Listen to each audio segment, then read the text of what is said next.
Peace and blessings. Welcome to another episode of the Black on Black Education Podcast. As always, we would like to ask our guests who you are, what you do, and why you do it. All right. Hello. Thank you for having me. I'm excited about this opportunity to connect. My name is Channing White. I am an educator. I've been educating for 13 years. And why do I do it? Well, it's just in my heart. It's my passion work. I'm in the business of serving. I watched my parents serve for so long in the church and in the community and in their work. So it's just something that I've grown up in, and it's just part of my existence. So talk about that a little bit more. Like what is it about? What was it about growing up? What and your family that made you say, you know what, education is the way. Well, my dad is an educator. Let's start there. Okay. And he's been educating since I was in fourth grade. Mm-hmm. It was his second career.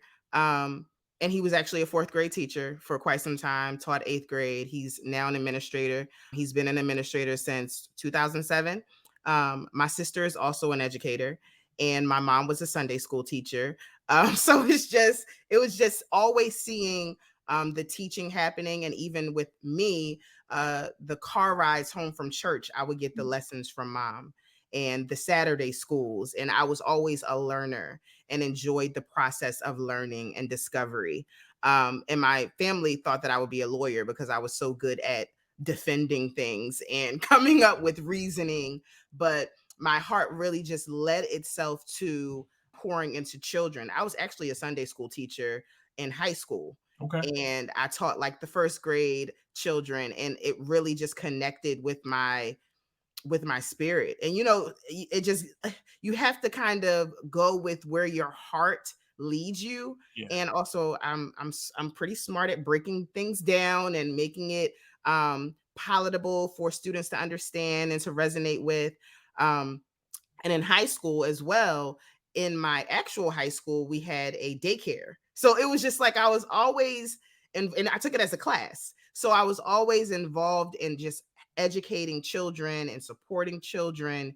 And my parents, they just, as I said, had the heart to serve. And I think that I get the most value out of life in fulfilling that purpose of servitude. Right. And so interesting, like it seems that for people who are able to, some people take whatever their parents do and they run as far away from it as humanly possible, and other people take what their parents do and they say, you know what, there's a there, and I find there's actually power in both. You know what I mean? Right. But I certainly see that oftentimes there being a significant amount of power when it becomes something that you've always been thinking about and something that's kind of always reared for you. So when I look at your social media and your website and things to that effect, I constantly hear the word like humanity and education. Talk a little bit about what that means.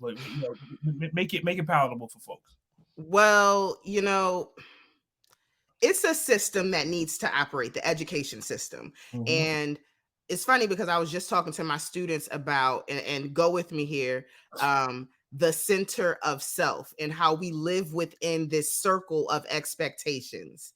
And when we start to step outside that circle of expectations, be it in our friendships or in our home life or in school, that's when we run into issues that lead to consequences. Mm. And we're often looked at as machines because we have to operate within these systems. Right. So for me, naming humanity, which is not a conversation that often comes up in a human service organization and system, it's something that I felt like was very important to say. I am a human. I am going to make mistakes. Even when I first started teaching, I wanted to have this sense of perfection. I have all the answers. I was afraid to spell words wrong or to do a problem incorrectly on the board. And once I kind of let those things go and just reveal to my students, you know what? I'm going to make mistakes. I'm a human. It's okay to make mistakes. Mistakes are proof that you're trying. Progress over perfection, all of these things, I was able to connect and gel more with my students and Right. with the parents. Right. Because you really want to find some common ground when you're connecting with others. Well, how can we relate to one another? Yes, I'm educated and I've gone to college and I love to read and I may have some things that are different, but this is how we're the same. So, centering humanity in the classroom and using my voice and my expertise to kind of positively affect that change has been very empowering and invigorating for me. And when I mentor teachers, and I had that conversation, a lot of times they say, well, this is the first time I've ever even heard this type of language. Like, just even as you live, it empowers me to be living my humanity and be okay with not being perfect. Right. So it's a life work. And it's a path and journey that is sometimes isolating because you may be the only one in the room having this kind of, well, the humanity. I'm not. I can't get it all done. I'm gonna miss a deadline. Things like that that make me human, is what continues to fuel me. And know that as long as I keep kind of preaching this message, that there will be others, even if it's one at a time. It's going to be one at a time sometimes, that will resonate with the message as well. Yeah, and sometimes one at a time is all that it takes. And a very wise person said, systems may be broken, but your classroom doesn't have to be. You know who that wise person was? It was you. I say so much. I'm like, wait. I got another quote for you. Well, no, I already told you, so that's messed up. Wow. And that sounds like a really wise, smart young lady. and no, but truly it is. And I often think about the idea of like human operating system. Like Mhm. our computers have operating systems, and they kind of move from in the beginning they're just not that good, and then it gets better and it gets better and it gets better. If you give me the first iPhone and iOS 3 right now, and I go to look at it, I'm going like, what the heck is this? Like, this is terrible. Right. But now you're on 14. There's this continual, like, we're going to move through a process to improve the system. Right. It seems that in the education system, that's not happening. It's I try not to think about it from a perspective of malice. Mm. I try to think about it like, I do think there are some people where there's malice, where they just don't want it to happen. But I think most people just don't know how to make it happen. So when you speak to teachers that are working within what just about everybody agrees to is a broken system, what's your message to them on how they can say, look, the system's jacked up, but here's what you can do in your classroom to touch that one person at a time? Well, a big piece of it is trusting the process. Mm, And when you are initially engaging in the process, you don't know what's happening next. So that requires faith. mm, And because I was raised in such a spiritually saturated household, I know the benefit of faith and belief without knowing where you're headed. But mm. now that I've been teaching 13 years, I know the end of the road. Even in a pandemic, I've been taught 2 years in a pandemic. So initially it felt uncomfortable. And when you're experiencing something for the first time, it will be uncomfortable. And it's okay to sit in that discomfort because that's part of the learning process. Right. So, what I would say to mentor teachers is you do not have to have all the answers. You just have to be willing to trust the process and that all things work together for the good. All the pieces of the puzzle will come together in the end. And you can't always have the mindset of instant gratification. When we're testing students or we're engaging in this awesome lesson that we have planned, it may not roll out exactly as you saw it, but Right. maybe months down the line, you'll see the fruit of your labor. Right. So you just have to trust that all that you are doing is going to work together to benefit your students and you. I've grown so much as an educator from my experiences with my students. They've taught me so much, just as much as I've taught them. So that's another thing that I would share with mentor teachers or mentees is that you are not only the facilitator, but you're also there to learn. Yeah. Yeah, and that is something that I would venture to say a lot of teachers that I've had an opportunity to connect with do feel that way, but a lot don't. Mhm. There's a lot of people who are sitting in classrooms and, I've been doing this for 30 years. And because they've been doing it for 30 years, they are the expert. You can't tell them nothing. And so the thing is now they have learned so much over that 30 years, they have forgotten that one of the major parts of learning and effective learning is also unlearning. And so they pile, years and years of doing it incorrectly on top of each other. And now people can't walk in and tell them anything. And it creates a real barrier to relationship developing with Mm. students. Like if you can't understand and think about the fact that the best way, like interdependence is better than independence. And so Mhm. this virtuous cycle of a student and their fresh perspective coming in to give you an aha moment that lets you take that aha moment, mix it with a little bit of wisdom that you have from your years of experience, and then share it back to the student. That there's a beauty in that. There, there's Mm. there's there's something incredible about that type of experience, and it could happen over and over and over and over again if some of these teachers were willing to take that deep breath and say, you know what, yeah, sure, I'm gonna come to this with a fresh perspective. And then you teach students how to come to things with a fresh perspective, as opposed to closing their arms and saying Mhm. that they know what's going on. It seems so kind of self-evident for me. So I'm curious, when you do your professional development, do you ever feel like you're running into people who kind of have that closed arms, and you've been doing this for, I guess, 14, 15 years. I've been doing it for 30. How you going to tell me? Do you run into that, and how do you handle it? Oh, yes, I definitely run into it, and it really depends on it's a case by case situation. There are people who are sponges and who are yearning to learn from my experiences, from my mistakes. And there are people who look at me and decide that there is nothing that I can say that's Mm, going to kind of shift their mindset. So sometimes you just have to model and show people. And you have to kind of take a step back and do more than what you're saying. And then once they see the results, you let the results speak for you right. and for your experience. I do have some mentor teachers who don't even realize that they're being mentored by me, but I see it in their walk and their talk and the changes in their mindset that I have made an impact on them. And how I engage with my students is an inspiration. So it's not always in this workshop, because if you sign up for a workshop or a one-on-one with me, you're willing, right? But Mm, sometimes you get on a team right. and I might be the one that has the most education or the most experience, and that can be intimidating. And with that awareness, you just kind of say, okay, well, I've given my expertise, I've provided you with some solutions, and my mindset is I think strategically. So I'm always approaching situations about with solutions and what can we do to improve this. That's not always how people come to the table.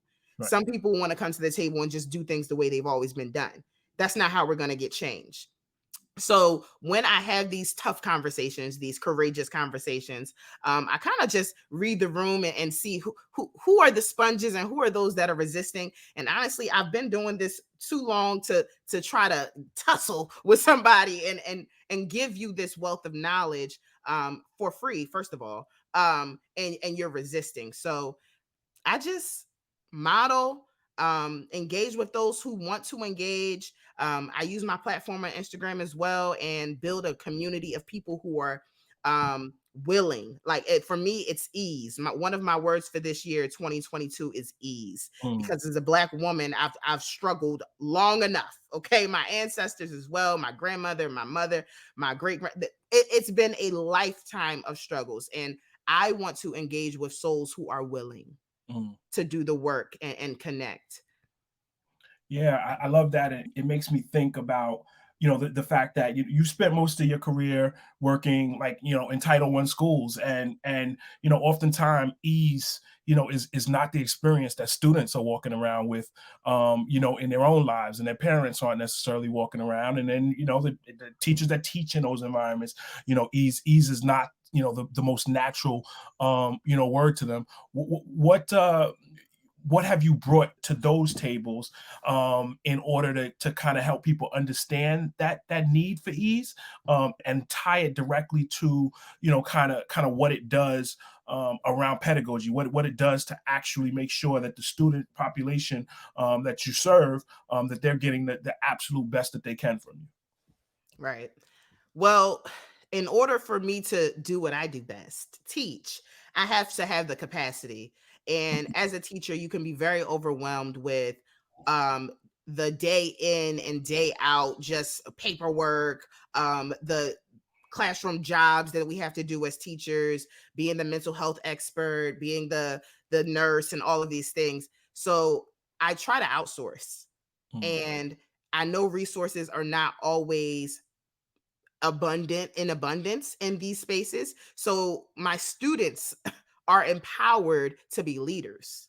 I start with my students, and then my students carry that energy into their households with their parents. Does this work with everyone? No. Does anything work with everyone? No. So you have to have a toolbox to kind of dig in. This is going to work for this child. This will work for this parent. And you kind of pick and choose. And because I've been teaching so long, I have a very large, if not 2, 3 toolboxes that I can dig into. But classroom jobs is something that has worked very well for me. And I have my students apply for the jobs, mm, just like in the real world. right, Because then they are volunteering and I'm not just assigning, right, and that's something they'll drop in a week. So I build the excitement around it. I talk about my job and how much I love teaching and how it's aligned to the skills, my skill set. And my students are then encouraged to apply for jobs that either align to their skill set or a skill set that they want to build. Now that these students have these jobs, I'm not running around passing out papers mm, or even the morning meeting. I have a morning routine manager so that then I can prepare my heart, mind, and spirit to teach, to facilitate. I teach conflict resolution because these aren't things that just come naturally to students, so that I don't have to always mitigate friendships. What does friendship look like? right, How do I get through an argument? Because this is a natural thing that may happen in friendships or when you're not really feeling somebody. Like these are, I name these things, these, because in schools, a lot of times this is an issue. If you have an issue with a student, or if you're having a bad day, you always have to come in ready to learn. I'm not always coming in ready to teach. I'm not always coming in ready to learn.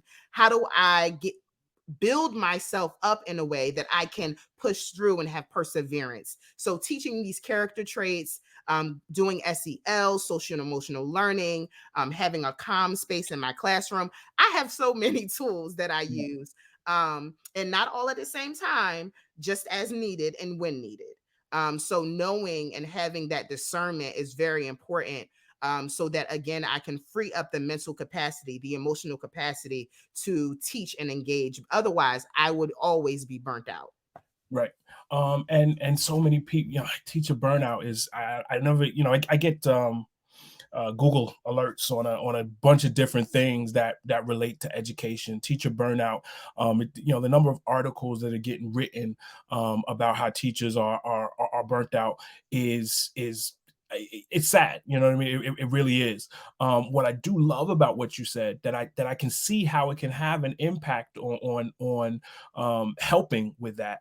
Uh, Taking a step back, it's one of my favorite phrases is, when in doubt, focus out.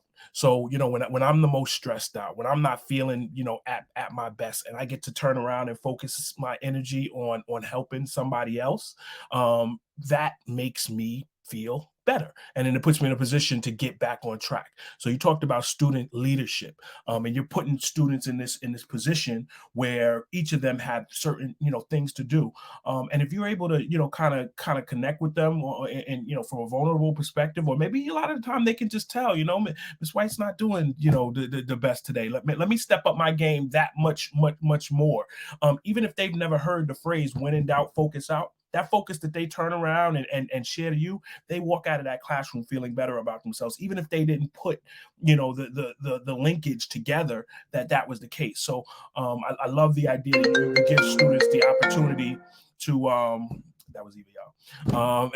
I love the fact that you give students the opportunity to lead, and to step up, and to show that they are trusted to do these things, because that trust that you put in them, sometimes they don't get that from other places. Sometimes, home is always telling them, what to do, empowering them to understand that here, you can do this thing, whatever it is that we've assigned, and hopefully you can do it without me asking.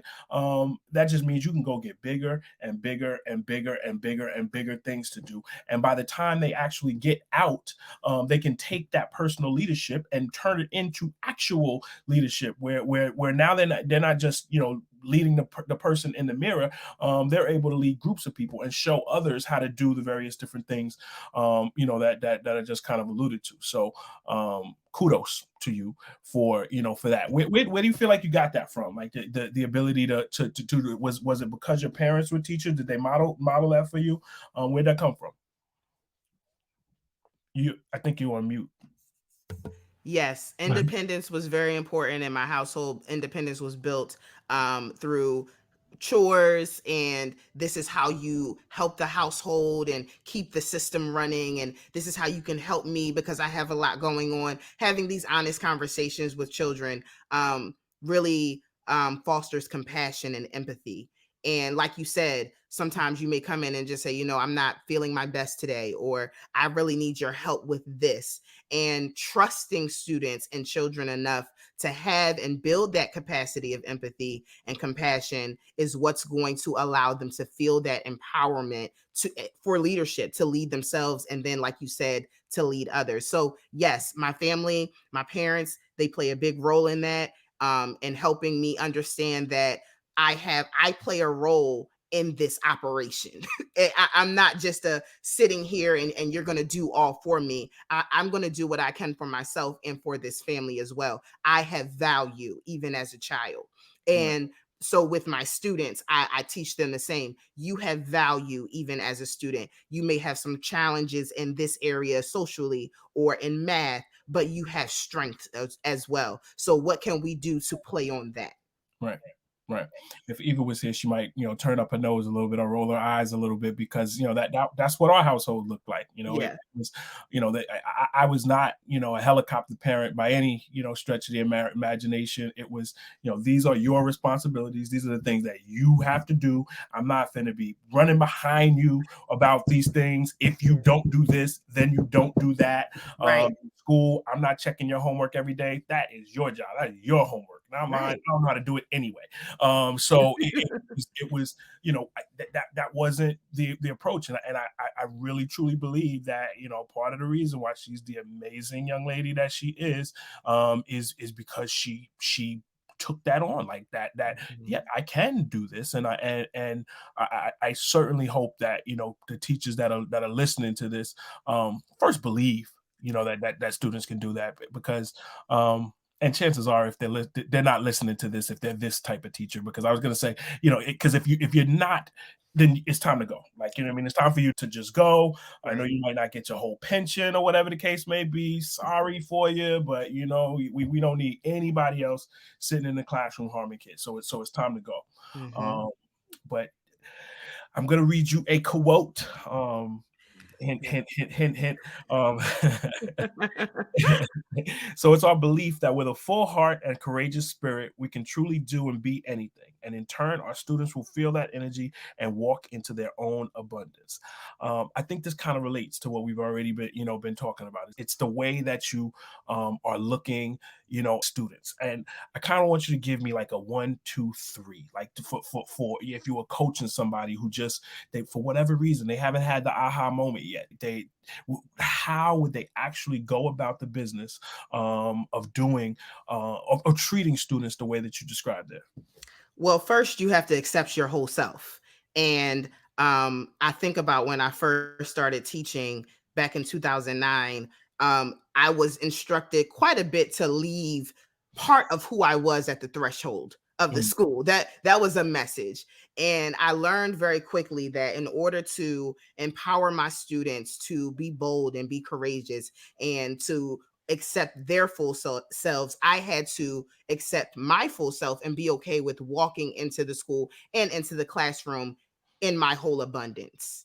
And it was the way that I carried myself. It was the way that I owned my mistakes, accepted responsibility for saying sorry to children. Okay. Mm. Because that is not something that even I was reared and raised in, because for many reasons, and we don't have enough time to go down all of them, but apologizing and saying, you know what, I made a mistake and I'm sorry. And because sometimes kids just take, if you don't say sorry and you just move on, they just take that this is how things are supposed to be. This is how I'm supposed to exist in the world. I am inferior to you. So teaching teachers that you are, yes, an adult, but you're not superior. You're a human, and you're going to make mistakes, and it's okay to own them in front of students. It's okay to grab your phone and say, you know what, I'm not quite sure. I wasn't prepared for this moment, because you can't be prepared for every moment. Right. Let me Google it. and be okay with the kids. Google is at your fingertips as well. Let me show you how to use it. Right. But yes, a 1, 2, 3 is kind of hard because it depends on the person. Right. But I would say owning who you are, and that empowers students to own who they are. Right. And planning, of course, having a plan, but being okay with altering the plan, because you're going to have wonderful lessons, Yep. but every lesson isn't for every child. Right. And it's not for every year. So going in with a growth mindset, and lastly, practicing what you preach. Right. Because a lot of times I've had a wonderful, engaging conversations with my students, and I'm in shambles behind closed doors. So applying those fruitful conversations to your own life, right. Is going to be the energy that your students need, because they're going to see it shining within you. Right. Something you said in the beginning made me think about something that happened to me, and I'm sure I've mentioned this on the podcast before. Well, I won't even identify the teacher and say which class it was and all of that stuff. But one of my teachers said something wrong in class. I don't remember to this day, what it is. I really wish I did, because I feel like it would color the story a little bit more. And I was a wise guy for sure. You know what I mean? I kind of, said, I don't know if that's right, you know what I mean, in class. And she's, looking at me like, I'm the teacher. Of course it's right.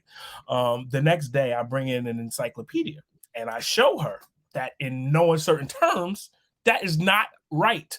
But I did it with, a clown and, kind of encyclopedia drop and turn my neck like, what do you want now? And, and she's like, get out of my classroom. And I'm like, what are you talking? Like, you just, that's what it's like. Why can't you just say sorry? And I didn't say this to her at the time, but now it's, why didn't you couldn't you just say sorry and say that you were wrong? And once again, model for us what it is to be incorrect. Just get out of my classroom. And it just became one of those things where I was just like, yeah, this is why I don't like this place. Right. This is why, I'm supposed to be learning here.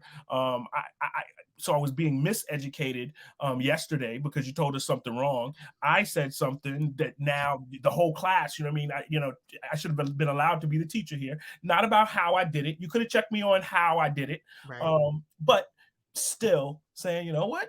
He got me. And that happens. And I think it could have been such an empowering moment in the class, and it didn't happen. And it's so much, when we think about student voice and teacher voice, and it's and sometimes I hear people use verse in there, and it's not verse, it's student voice and it's teacher voice. It's that cycle, that virtuous cycle that it's co-creation of what goes on in the classroom that is imperative. And I do know it's happening. And, I hear stories all the time of it actually happening. Not to put you on the spot, I would love to hear, from you. Can you think of any, like some of those things that really stand out in your mind at a time where you operated with a student and y'all made like something happen that had you have been one of those, people who value teacher voice more than student voice, that would not have been a good situation, but it turned out to be one? Well, that's daily. I'm always taking feedback from my students. Even if it's in the middle of a lesson and a student has a suggestion, I'll either say, okay, we can do that later, or I'll integrate it and we'll have an engaging discussion, and allowing my students to help guide the conversation in my classroom. So I'll give a couple of examples. One example is through our morning meetings. I have a basic template of our morning message and a glow and grow section, a video segment that leads to a SEL conversation.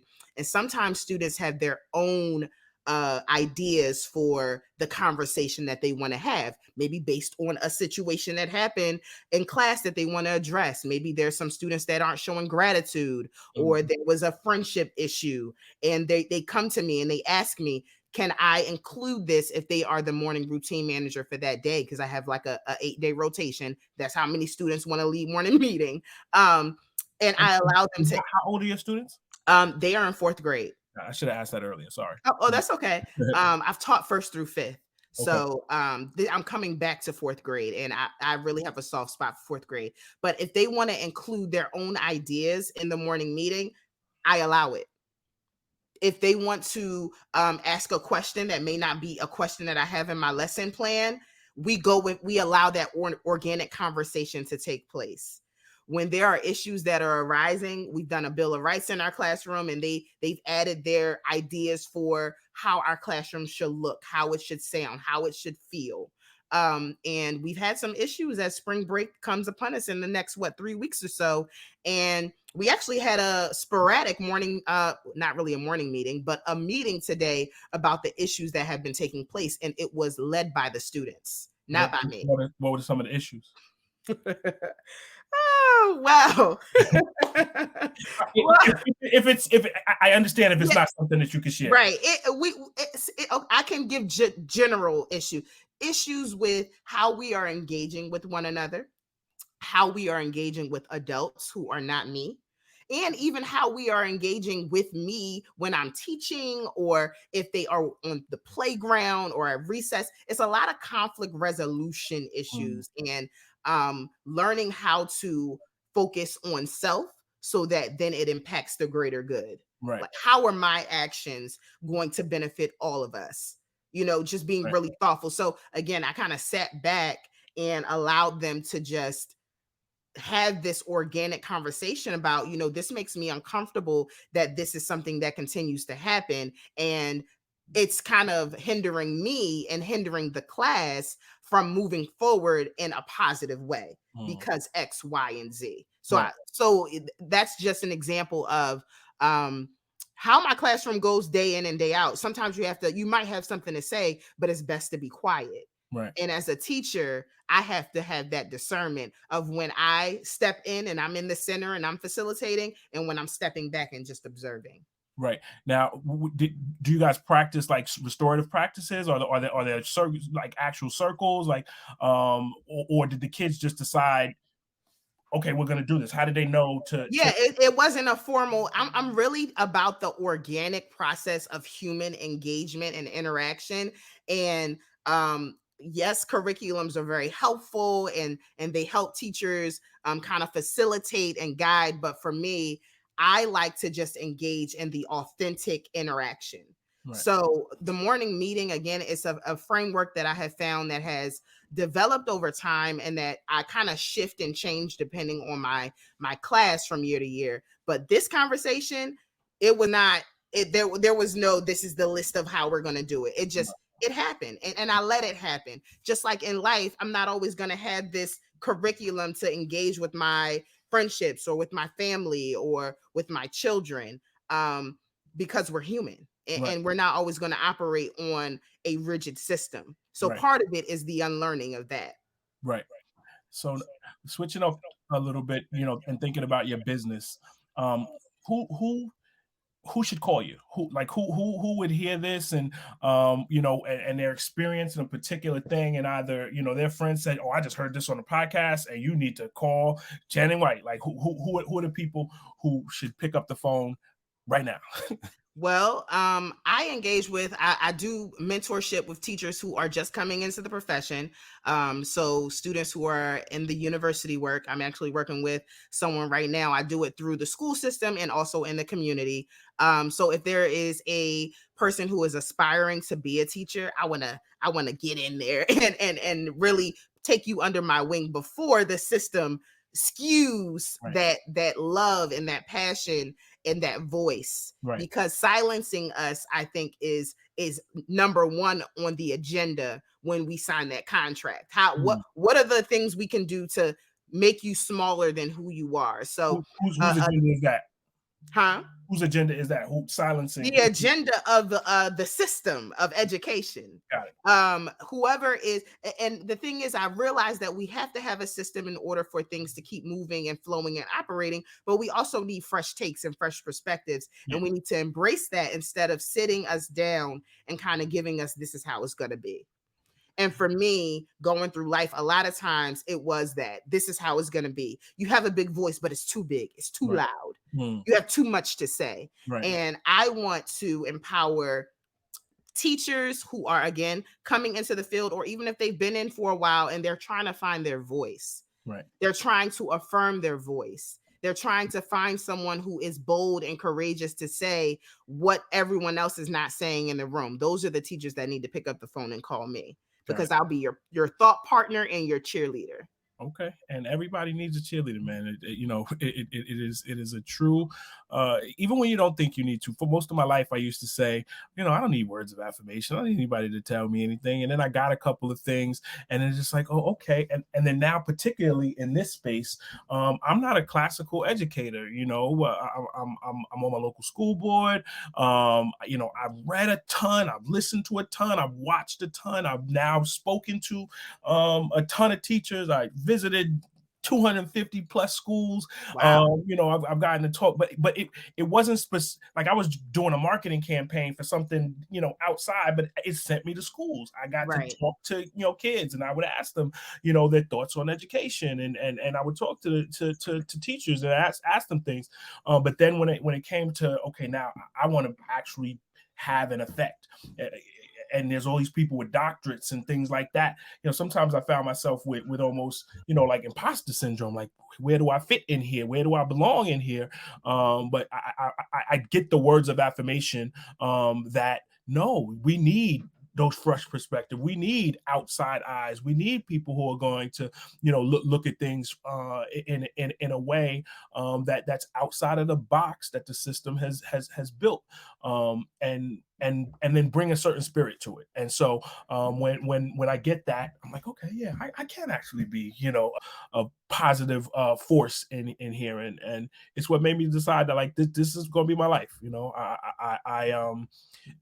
I think it's as stark as if we collectively don't do a significantly better job. And that's Black education, that's white education, that's in Africa, that's in South America. If we don't find better ways to educate human population, up our human operating system. Like, if we keep right now, we're acting like the iPhone 3. We're still operating, like 11, 12 years ago, when the iPhone still worked out. Except we're really acting, like 50, 100 years ago, and that can't continue to happen. If we continue to graduate people who just I don't know, what am I? I don't. What do I do? I don't know now what to do. That's what, when people get aimless. That's when people get lonely, and they get tired, and people get violent, and all of these things. But if we take that curiosity that they walk into school with, and that almost every first, second, third, fourth, fifth grader still has, that they're still curious. But oftentimes those are the periods where we start to, like, take that curiosity from them, and because we said, no, you're going to do this our way. We this is the way it works. This is, education is a shoving stuff into your head. It's not helping you find out who you are, and how to be the best version of that. So if we don't start to do that, I think that it's as stark as we literally can fail to exist. Like, you got crazy over in Russia, dropping bombs on people, and it's if we don't have the human capacity and intelligence to start to figure out how to solve for those issues, I fear, for humanity at long term. And we can start in school giving kids these decision making, the opportunity to make decisions, and to be leaders, so that they can grow up and do it way better than we're doing it today, or we cannot. And I'm not looking forward to what it will be like in. Right. And I do want to add that I'm able to um, go beyond the curriculum, so to speak, and build capacity and compassion and this SEL work and allowing them to be leaders because I know my pedagogy. Mm, So that's another thing. If there's a teacher who is out there and is not feeling strong in their instruction, I'm an instructional beast. right. But that took time. It took a lot of effort. It took me going out there and finding my own learning opportunities, going back to school because I just didn't have the support at the time that I needed. So if there's any teachers out there that are kind of finding their way with instruction, reading, math, all of it, I love it. Because you have to have a firm grasp on that, so that then there's the confidence in that imposter syndrome that you spoke to. There won't be as much space for it, even though it does still creep in. I'm not gonna lie. I mean, you can have as many degrees and read all the books and watch all the shows and listen to all the podcasts, and there's still that the world telling you that that's still not enough. Mm. But if you have that firm grasp on instruction, I feel like that's a foundation that's going to allow you to move beyond the instruction and really impact children in their hearts and in their spirits and in their minds beyond academics. Okay. Okay. Two last questions. One, how do people get in touch with you? And two, what didn't I ask you that I should have? Okay. Well, people can get in touch with me. I have a website, channingwhite.com. I'm also on Instagram, at I am Channing White. And yeah, those are the two main ways. And people DM me. So yes, I'm very responsive with the DM. So those are the two ways people can get in contact with me. Something that you did not ask me that you should have asked me. Well, I didn't say where I was from. I am from New Jersey, and so I've lived in Virginia since about 2005. But I was born and raised in New Jersey, and I think a lot of who I am is definitely because I was raised up north, and who I am as an educator and my perspective in life. And I used to spend a lot of summers in Alabama, which it allowed me to have a different take on the other side of things. Just being in the deep South, Mm, in Leaderhatchee with my great aunt. So just yeah, I mean, I think I answered everything else except those two personal questions that really built the capacity of who I am. okay. Okay. Well, Channel White is out here, helping students as well as helping teachers, to certainly, better approach this thing called education, man. Like it is.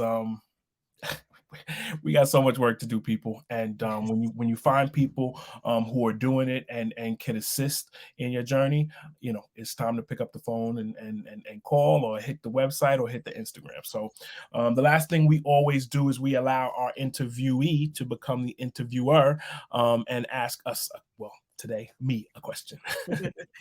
Well, first I will say that I was very intrigued with the father-daughter duo. Um, I've been wanting my dad to do something with me. I feel like I've been trying to prove myself as an educator for all these years, and Mm, he's really someone that I look up to. So kudos to both of you for kind of coming together and building something so inspiring and powerful. A question that I do have is, do you see or notice that if your mission has evolved since the beginning of Black on Black education as opposed to now? Absolutely, 100%. And I think that in that evolution, a lot of it's going to come full circle. So like we started, um, a couple things. So one, me and Eva are very similar and very different, at the same time. Black on Black Education started with Eva listening to a podcast, and somebody said, we always talk about Black on Black crime. Why don't we talk about Black on Black education? And so she saw stars and felt gummy bears warm, and she was just like, she immediately called me, as she does 3 times every day, Oh, and was just like, yo, Black on Black education, we got to do this thing. And then I'm like, okay. And we had always had lots of conversations around education. I was a horrible student myself. She was actually a very good student. And so we would talk about like problems in education, things to that effect. And it's like, we're doing some of this conversations anyway. Why don't we like start a podcast and invite people on and do it kind of out loud? So that was kind of the birth. In the beginning, we didn't know exactly what we wanted to do, other than curate the conversation and kind of ultimately maybe kind of be an umbrella that wraps around Black education transformation. So we still today have designs for a lot of things that we haven't touched yet. We want to make workbooks and puzzles and games and a variety of different things that can go directly to parents and that can be utilized in school. We haven't quite got there yet, but we have done 80 podcast episodes or so. We have done 2 virtual conferences where we brought together like incredible educators from all over the country, and now we are actually pivoting to the nonprofit side of our business. And the start of that nonprofit is going to focus almost exclusively in the beginning on student-centered approaches to education, and we are going to really navigate what it looks and feels like to understand what students are saying through like action research, where okay, this is the thing you want, this is what it looks like. Okay, we're going to deliver your school something that says this is what your students are saying, and then we're going to go and find the community-based organizations and various different programming that can come to the school to facilitate providing the students with what they ask for. And we want to do that. We're going to work primarily in New York City at the beginning, but we have lots of relationships down in Atlanta. We have lots of relationships in DC. So we'll kind of follow where the juice is. You know what I mean? Where most people are looking to work with us. So we're super excited on making that like a focus, and then taking it to parents and educators and seeing what the kind of juxtaposition looks like of we're everybody saying this. Here's where the disagreements are, but everybody's saying this. How about we focus our attention on doing these things in education right here, right now? So because these are things we're not arguing about this part, and that's kind of the approach, and we're just really excited about it and working hard at it. So that I think that answers your question. It does, and it sounds amazing, and I'm excited to watch this evolution. And it just reminds me of my classroom. You have this plan to enroll, but it all can't happen at the same time. So that transformation that you're going to provide for students in the community is going to be so impactful, and I'm just proud to be a part of your community. Absolutely. We are very, very, very happy to have you. And we're very, very happy that you took this time. We it's I know how busy people are nowadays. And the fact that you took the time to share, 48 minutes and 18, 20 seconds with us, like we really, truly appreciate it. So thank you so much. That is another episode of the Black on Black Education Podcast. And we will see you folks later. Good night. So it's still recording, Okay. but I'll cut this part off as the end of the podcast. Thank you again. We really, really, really appreciate it. Something that I have started to do is to ask people for like a quick drop, like, hey, I was here with the Black on Black Education podcast, tune in, anything to to that effect. Hi, I'm Channing White, and something to that effect. And for that, I'm gonna put you on the screen by yourself. Okay. And you drop every week?